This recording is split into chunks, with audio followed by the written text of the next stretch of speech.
Hello everyone. तो आज हम देखने वाले हैं प्रश्नावली 4.4 जिसमें दे रखा है कि मूलों की प्रकृति ज्ञात करनी है। तो मूलों की प्रकृति हम कैसे ज्ञात कर सकते हैं? मूलों की प्रकृति ज्ञात करने का हमारे पास एक सूत्र है b² - 4ac।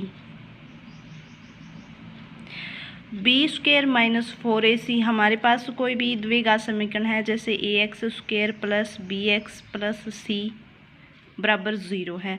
तो उसमें हम देखेंगे कि b² - 4ac करके देखेंगे तो उसका मान अगर b² - 4ac का मान अगर 0 से छोटा हो जाता है, 0 से छोटा आएगा तो मूलों की प्रकृति क्या होगी? मूल है वो मूलों का अस्तित्व नहीं होगा,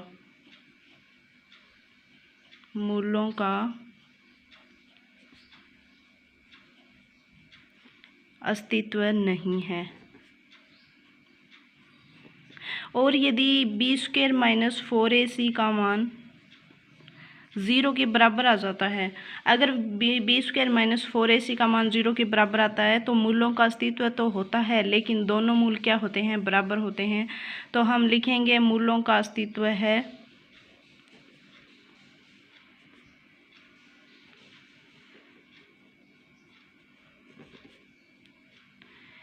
और दोनों मूल क्या है? और दोनों मूल बराबर है।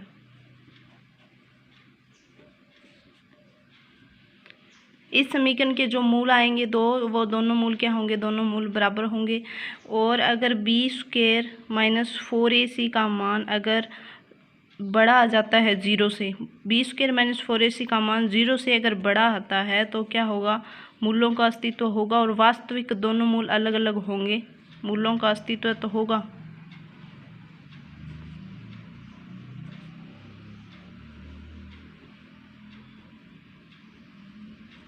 अस्तित्व होगा और दोनों मूल अलग अलग होंगे।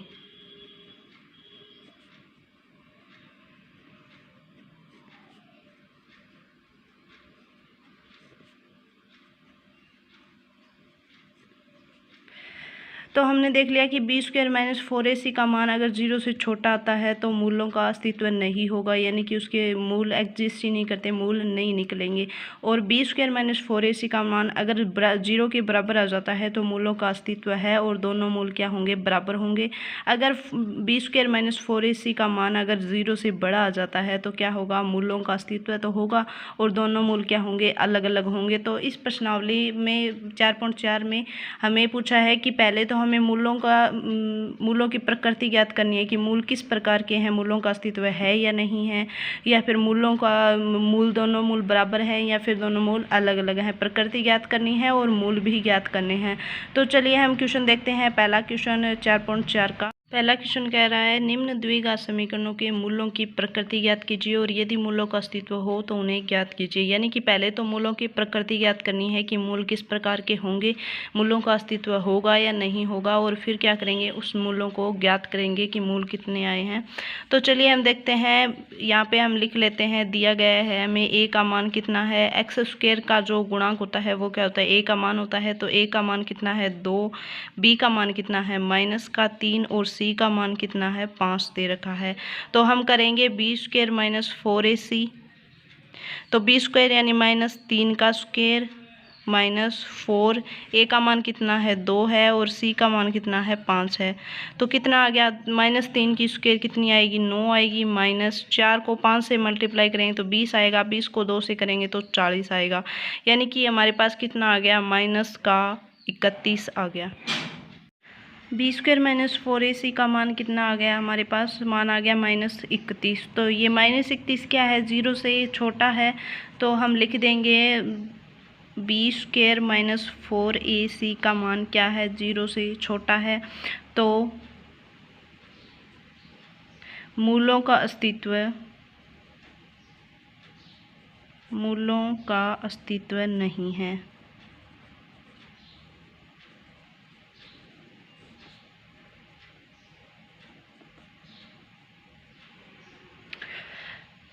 मूलों का अस्तित्व ही नहीं है तो मूल निकलेंगे ही नहीं। तो अब हम क्या करेंगे, अगला क्वेश्चन देखेंगे। अगला क्वेश्चन 2 नंबर क्वेश्चन क्या कह रहा है, 3x² minus 4 under root 3x plus 4 बराबर 0। तो इसको कैसे हल करेंगे, पहले हम वो ही निकालेंगे, प्रकृति निकालेंगे मूलों की कैसी है। तो हम करेंगे b² माइनस 4ac। तो a का मान कितना है हमारे पास, इस समीकरण से हम देखेंगे a का मान है 3 और b का मान कितना है -4 अंडर रूट 3, c का मान कितना है 4 है। b² माइनस 4ac करेंगे, b का मान कितना है -4 अंडर रूट 3 की होल स्क्वायर माइनस 4, a का मान कितना है 3 और c का मान कितना है 4। तो इसका मान कितना आ गया, 4 का स्क्वायर क्या, माइनस का स्क्वायर मतलब माइनस को माइनस से मल्टीप्लाई करेंगे तो प्लस हो जाएगा। तो 4 का स्क्वायर कितना होता है 16 गुणा अंडर रूट 3 का स्क्वायर करेंगे तो अंडर रूट से ये स्क्वायर कैंसिल हो जाएगा, कितना आएगा 3 आएगा, माइनस 4 को 4 से करेंगे 4 चौक 16 और 16 को 3 से करेंगे तो 16 को 16 16 48, तो कितना आ गया 16 × 48 और 16 × 48 यानी कि 48 माइनस 48 बराबर कितना आ गया 0। तो b² माइनस 4ac का मान क्या आ गया 0 के बराबर आ गया। तो क्या इससे क्या पता चलता है, b² माइनस 4ac का मान अगर 0 के बराबर हो तो क्या होगा, दोनों मूल क्या होंगे, बराबर होंगे। तो दोनों मूल बराबर आएंगे।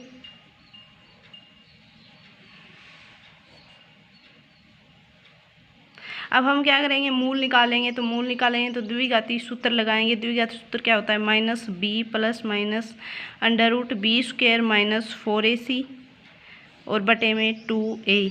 तो b का मान कितना है, माइनस वाला माइनस 12 आ जाएगा और इसके b का मान भी कितना है -4 under root 3 plus minus under root के अंदर b² माइनस 4ac का मान हमने निकाला है, कितना आया 0 आया तो 0 रख देंगे, बटे में 2a का मान कितना है, a का मान है हमारे पास 3 बराबर कितना आएगा, माइनस से माइनस कैंसिल हो जाएगा, प्लस हो जाएगा 4 अंडर रूट 3 बटे 6। 2 को 3 से करेंगे तो कितना आएगा 6 आएगा, इसको कैंसिल करेंगे 2 से तो 2 और ये आएगा 3।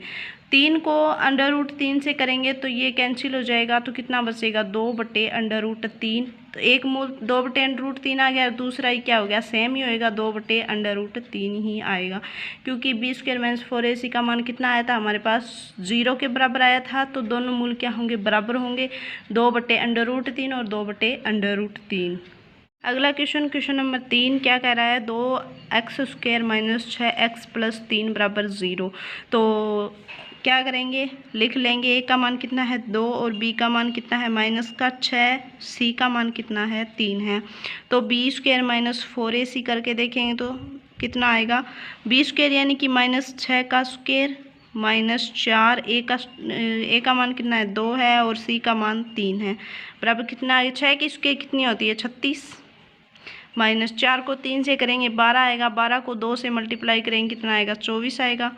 तो कितना आ गया, 6 में से 4 गए 2 बचेगा, 3 में से 2 गए 1, यानी कि हमारा मान कितना b² माइनस 4ac का मान आ गया 12। तो इसका क्या मतलब है, तो मूलों की प्रकृति क्या होगी, b² माइनस 4ac का मान क्या है, बड़ा आया है 0 से। तो दोनों मूल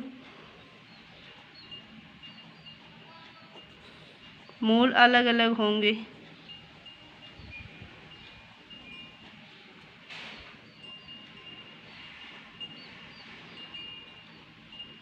दोनों मूल अलग अलग होंगे। अब हम मूल निकालेंगे तो क्या होगा, द्विघाती सूत्र से ही निकालेंगे, -b plus minus under root b² minus 4ac होता है और बटे में 2a।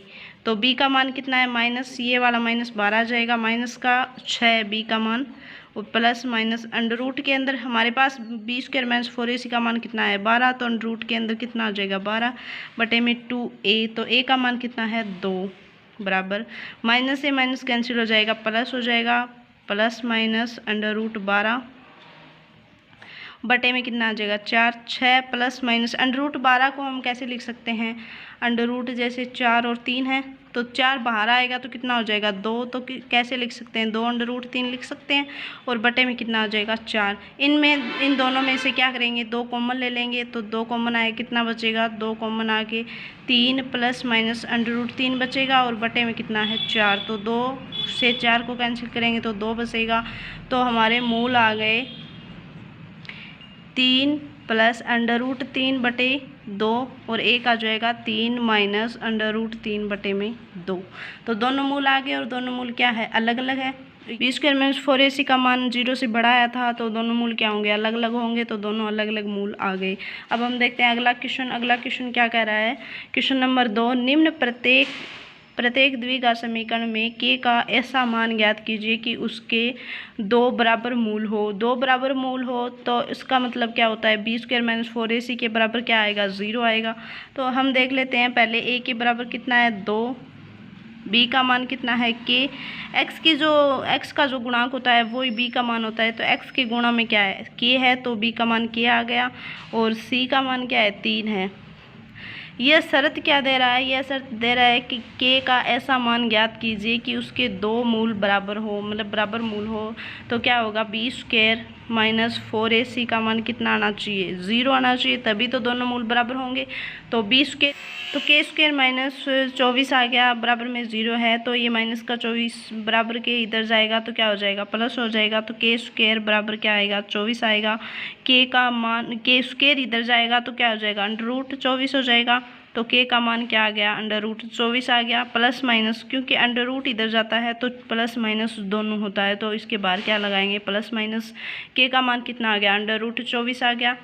और अगला क्वेश्चन देखते हैं, ये पूछा था कि k का मान ज्ञात करना है। अगला क्वेश्चन नंबर 2 क्या कह रहा है, kx - 2 + 6 = 0 है, तो k का मान ही ज्ञात करना है हमें। तो क्या करेंगे kx को अंदर इस ब्रैकेट के अंदर गुणा कर देंगे तो कितना आएगा, kx को x से मल्टीप्लाई करेंगे तो कितना आएगा kx², और kx को -2 से करेंगे तो -2kx आ जाएगा, और प्लस का 6 है ही, बराबर में क्या होगा 0 होगा। तो ये द्विघात समीकरण बन गई, क्योंकि kx² - 2kx + 6 = 0 हो गया।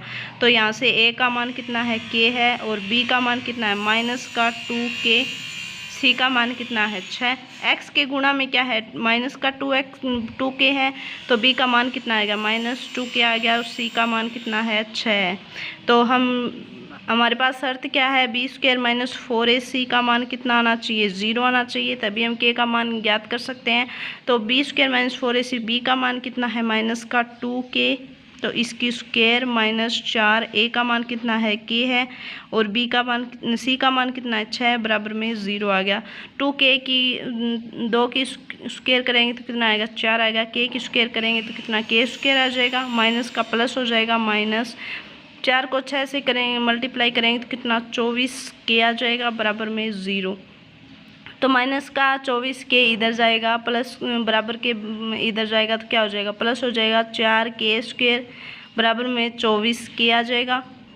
एक k से एक k कैंसिल हो गया तो बचा कितना 1k बचा, 4 को 24 से कैंसिल करेंगे तो कितना आएगा 6 आएगा, तो यहाँ बचा k और बराबर में कितना बचा 6, तो k का मान कितना आ गया 6 आ गया। अब क्वेश्चन नंबर 3 देखें। क्वेश्चन नंबर 3 क्या कह रहा है, क्या एक ऐसी आम की बगिया बनाना संभव है जिसकी लंबाई चौड़ाई से दुगुनी हो और उसका क्षेत्रफल कितना हो 800 मीटर स्क्वायर हो, यदि है तो उसकी लंबाई और चौड़ाई ज्ञात कीजिए। तो क्या करेंगे, लंबाई का मान कब आएगा, जब हमारे पास चौड़ाई होगी। तो हम चौड़ाई को मान लेते हैं, माना बगिया की चौड़ाई कितनी है x मीटर मान ली हमने। तो लंबाई क्या आ जाएगी, लंबाई के लिए क्या दे रखा है, लंबाई के लिए दे रखा है जिसकी लंबाई चौड़ाई से दुगुनी हो, यानी कि चौड़ाई कितनी है x है, तो उसकी दुगुनी 2x होगी, तो लंबाई 2x आ गई। तो ये कह रहा है दुगुनी हो और उसका क्षेत्रफल 800 मीटर स्क्वायर हो, यदि है तो उसकी लंबाई और चौड़ाई ज्ञात कीजिए। क्षेत्रफल क्या होता है, क्या एक ऐसी आम की बगिया बनाना संभव है जिसकी लंबाई चौड़ाई से दुगनी हो, यानी कि लंबाई चौड़ाई से दुगनी होगी तो आयत होगा। तो आयत का क्षेत्रफल क्या होता है, आयत का क्षेत्रफल आयत का क्षेत्रफल होता है लंबाई गुणा चौड़ाई। आयत का क्षेत्रफल दे कितना रखा है 800 मीटर स्क्वायर, तो क्षेत्रफल के बराबर में क्षेत्रफल रख देंगे। और लंबाई कितनी है 2x, चौड़ाई कितनी है x, 800 बराबर 2x स्क्वायर आ गया। तो यहाँ से x स्क्वायर बराबर क्या हो जाएगा 800, ये दो है वो 800 के बटे में जाएगा तो कितना आएगा 400। एक्स स्क्वायर बराबर 400 आ गया, तो x का मान कितना आ गया, ये स्क्वायर इधर जाएगा तो अंडर रूट हो जाएगा 400। तो x का मान आ गया 400 किसकी स्क्वायर होती है 20 की स्क्वायर होती है, तो 20 मीटर। x का मान आ गया 20 मीटर, यानी कि चौड़ाई कितनी आ गई हमारे पास,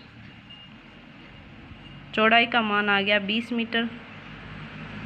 तो लंबाई हम निकाल लेंगे, लंबाई कितनी है 2x है तो 2 × 20 यानी कि 40 मीटर। क्वेश्चन नंबर 4 देखते हैं। क्वेश्चन नंबर 4 क्या कर रहा है, क्या निम्न स्थिति संभव है, यदि है तो उसकी वर्तमान आयु ज्ञात कीजिए। दो मित्रों की आयु का योग 20 वर्ष है। 4 वर्ष पूर्व उसकी आयु का गुणनफल 48 था। तो क्या करेंगे, दोनों की एक की भी आयु नहीं दे रखी है तो दोनों की हम मान लेंगे। माना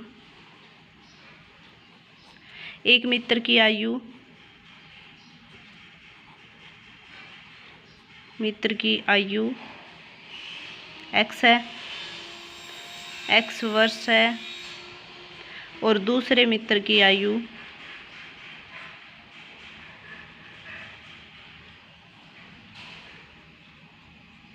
y है, y वर्ष है।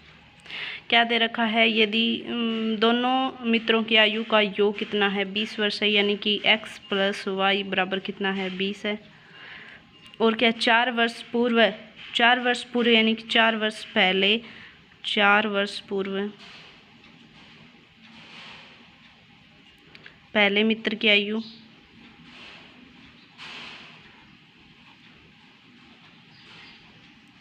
कितनी थी x - 4, और दूसरे की y - 4। दोनों का गुणनफल क्या दे रखा है x - 4 और y - 4 बराबर में कितना है 48 दे रखा है 48। तो हमारे पास दो समीकरण आ गई, x + y बराबर 20 आ गया, और ये इसको मल्टीप्लाई करेंगे तो कितना आएगा x और y, और x को 4 से -4 से तो 4x - 4y, और -4 को -4 से करेंगे तो +16 बराबर में कितना आ गया 48 आ गया। x y - 4 x + y, और 16 इधर जाएगा तो कितना 48 - 16 हो जाएगा, और x y - 4 x + y का मान कितना है 20 है, बराबर में कितना आ गया, इसको 8 में से 6 गए 2 बचा, 4 में से 1 गया 3, 32 आ गया। x और y बराबर कितना आ जाएगा 32 माइनस ये कितना माइनस, ये माइनस इधर जाएगा तो प्लस हो जाएगा, ये कितना है 80 है।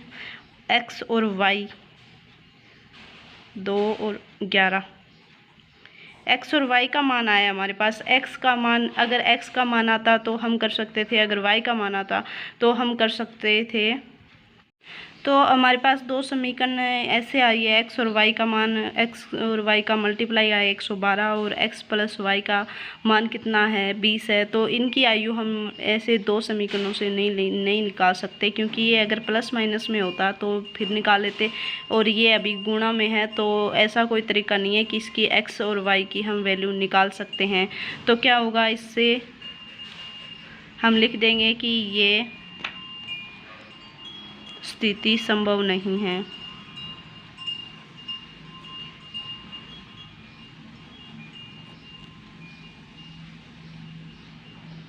इसे हम इनकी दोनों की आयु नहीं निकाल सकते, जो हमारे पास आंकड़े दे रखे हैं उन आंकड़ों से ये आयु नहीं निकाली जा सकती। तो चलिए अगला क्वेश्चन देखते हैं। अगला क्वेश्चन नंबर 5, और इस प्रश्नावली का लास्ट क्वेश्चन है।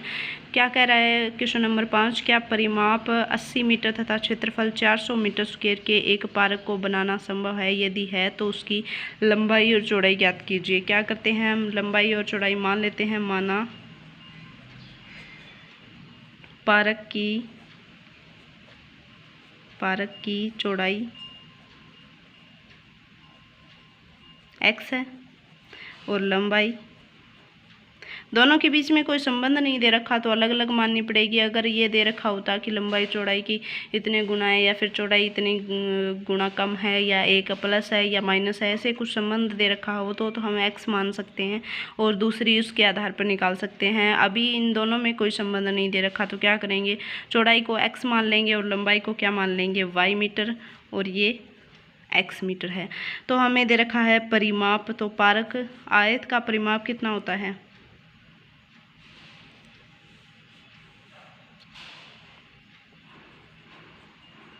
आयत का परिमाप बराबर कितना होता है, 2 इंटू लंबाई प्लस चौड़ाई होता है। तो परिमाप दे कितना रखा है, 80 मीटर दे रखा है, बराबर 2, लंबाई कितनी है x और लंबाई कितनी है y और चौड़ाई कितनी है x।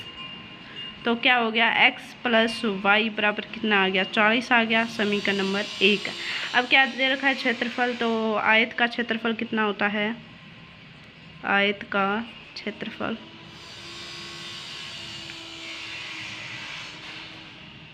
लंबाई इंटू चौड़ाई। क्षेत्रफल दे कितना रखा है, 400 दे रखा है, और बराबर में कितना आ गया, लंबाई इंटू चौड़ाई यानी कि x इंटू वाई। तो समीकरण नंबर 2 आ गई। तो हमने इसको, हमारे पास ये नहीं दे रखा कि ये आयत है या आयताकार है या वर्गाकार। तो हमें आया है x, हमारे पास आया है x प्लस वाई बराबर 40 है और x और y का मल्टीप्लाई 400 है। तो हम क्या करेंगे, 20 मान लेंगे x का मान, और y का मान भी क्या करेंगे, 20 मान लेंगे। तो कितना आएगा, दोनों को जोड़ेंगे तो 40 आएगा, और दोनों को गुणा करेंगे तो क्या आएगा, 400 आएगा। यानी कि हमारा पारक है, हमने आयत माना था उसको, लेकिन हमारा जो पारक है वो आयत नहीं है, वर्ग है। वर्ग है क्योंकि दोनों की जो x और y है, यानी लंबाई और चौड़ाई दोनों बराबर है। तो क्या करेंगे, x प्लस वाई बराबर 40 है, तो x 20 आ गया और 20 मीटर, और y भी कितना आ गया, 20 मीटर। यानी कि पारक बनाना संभव है।